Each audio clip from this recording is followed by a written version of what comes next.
ગઈકાલથી એક કેસ એક ઘટનાની ખૂબ ચર્ચા થઈ રહી છે અને એ કેસ રાજકોટનો છે। રાજકોટમાં સુરેશ વાંડેચા નામના એક વ્યક્તિ એમનો વિડીયો ખૂબ વાયરલ થયો, જેમાં એવું કહી રહ્યા છે કે ડીસીપી જગદીશ બાંગરવાએ એમને ક્રૂરતાથી માર માર્યો।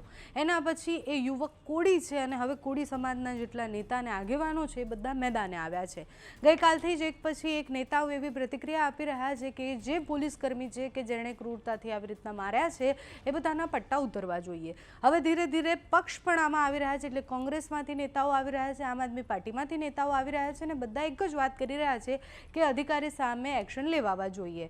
હમણાં જે માહિતી મળી છે એ પ્રમાણે રાજકોટ સિવિલ કોર્ટે આદેશ આપી દીધો છે કે જે અધિકારીઓ છે એટલે એ ડીસીપીથી લઈને બીજા જેટલા પણ પોલીસ કર્મીઓ હતા એ બધા સામે તપાસ બેસવાની છે અને તપાસના અંતે શું એક્શન લેવાય છે એ જોવાનું છે। પણ અત્યારે તો નેતાઓ જે આક્રમકતાથી બોલી રહ્યા છે અને બધા જ એવું કહી રહ્યા છે કે કોળી સાથે ખોટું થઈ રહ્યું છે। એટલે એક બાજુ તમે જુઓ કે આખું નવનીત બાલદિયાવાળો કેસ હોય કે પછી આ ઘટના હોય, બધી જ જગ્યાએ સમાજના આરોપી કે પછી સમાજના કોઈ પીડિત છે તો પછી આખો સમાજ ભેગો થઈને લડે છે। ગઈકાલે ઋત્વિક મકવાણાથી લઈને અલગ અલગ નેતાઓની પ્રતિક્રિયા સામે આવી, એના પછી આમ આદમી પાર્ટીના નેતા ઈશુદાન ગઢવીની પ્રતિક્રિયા સામે આવી, આજે પ્રવીણ રામની પ્રતિક્રિયા સામે આવી છે, વિમલ ચુડાસમાની પ્રતિક્રિયા સામે આવી અને બધાએ એવું કહ્યું કે કોળી યુવક સાથે ખોટું થયું છે।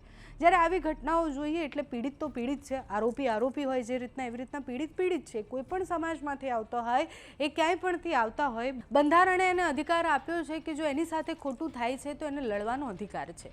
આવું જ્યારે થાય કે જ્યારે સમાજ મોટો છે અને સમાજના લોકો જ્યારે લડવા આવે, કોઈ પીડિત કોઈ સમાજમાંથી આવે છે ને એટલે સમાજના લોકો લડવા આવે ત્યારે ઘણા બધા પ્રશ્ન થાય કે જેનો સમાજ નાનો છે, જે હજુ પણ એવું કહેવાય છે કે જે વંચિત છે, જે પીડિત છે, એના માટે કોણ લડશે।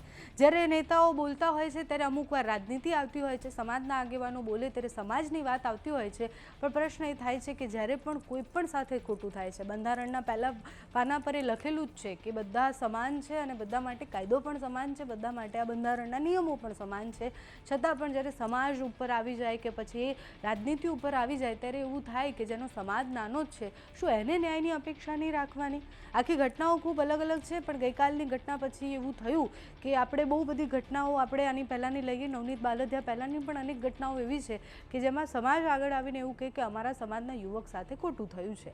ન્યાયનો અધિકાર બધાને છે, જો સુરેશભાઈ સાથે ખોટું થયું છે તો અધિકારીઓ સામે એક્શન લેવાવા જોઈએ। અત્યારે જે નેતાઓ કહી રહ્યા છે તે સાંભળીએ। પરિસ્થિતિ ઊભી થતી જાય છે। જંગલેશ્વરની અંદર વસતા ગરીબ કોળી, આહિર, દલિત આ બધાને એક વખત ગુનાહિત માનસિકતાવાળા જાહેર કરીને બેઘર કર્યા પછી આજે ફરી વખત આવા જ સમાચાર મળી રહ્યા છે। રાજકોટ ડીસીપી ક્રાઇમ જગદીશભાઈ એમણે કોઈકની સોપારી લઈ અને એક પત્રકાર ઉપર હિચકાર્યો, નરાધમતાની હદ કહી શકાય એટલી અમાનવી પિશાચી વૃત્તિ કહી શકાય, શું શબ્દો વાપરવા એના માટે સમજણથી બહાર છે। આવી માનસિકતાને હટાવવા માટે સરકારનું ગમે એટલું બેકગ્રાઉન્ડ હોય, સરકાર ગમે એટલે એની પાછળ ઊભી હોય, પૈસાદાર તાકાતો એની પાછળ ઊભી હોય તો પણ આનો સામનો કરવો જ રહ્યો।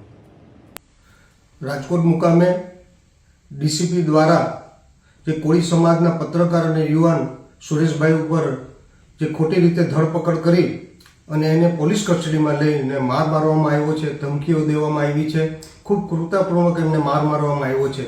ત્યારે એમને ન્યાય અપાવવા માટે કાલે 12 વાગે હું સિવિલ હોસ્પિટલ રાજકોટ ખાતે આવી રહ્યો છે।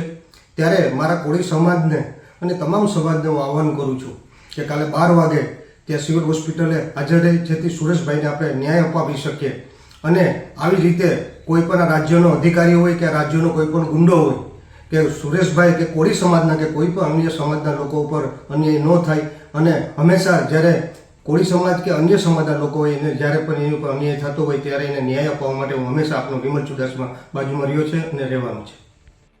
નમસ્કાર મિત્રો, તાજેતરમાં રાજકોટની અંદર એક કોળી સમાજના યુવાન ઉપર એક આઈપીએસ અધિકારીએ બર્બરતાપૂર્વક અત્યાચાર કર્યો હોય એવી એક ઘટના સામે આવી છે। એ કોળી સમાજના યુવાનના કહેવા મુજબ એમને તપાસના નામે બોલાવી એમને નિર્વસ્ત્ર કરી ઊંધા લટકાવી અને એમની ઉપર અત્યાચાર કરવામાં આવ્યો. 3 થી 4 કલાક સુધી એમની ઉપર અત્યાચાર કરવામાં આવ્યો અને અમુક ઘટનાઓ તેમની સાથે એવી કરવામાં આવી કે જેમની જાહેરમાં ચર્ચાઓ પણ ન થઈ શકે. ત્યારે આ ઘટનાની અંદર તાત્કાલિક ધોરણે તપાસ કરી અને આમની અંદર જો એ અધિકારી હકીકતમાં જવાબદાર હોય તો એમની ઉપર ફોજદારી ગુનો દાખલ કરી અને એને જેલના સળિયાની પાછળ ધકેલી દેવા જોઈએ. કારણ કે આ ભાજપના શાસનમાં અધિકારીઓ બેફામ બન્યા છે, પોતાની જાગીર સમજીને બેસી ગયા છે. અમુક અધિકારીઓ હળદરની અંદર પણ જે ખેડૂતોને અટક કરવામાં આવી હતી એમાં એક કોળી સમાજના યુવાન ઉપર લાકડાના પાઇપ વડે 150 થી 200 લાકડાના જે પાઇપ છે એના દ્વારા એમને મારવામાં આવ્યો હતો.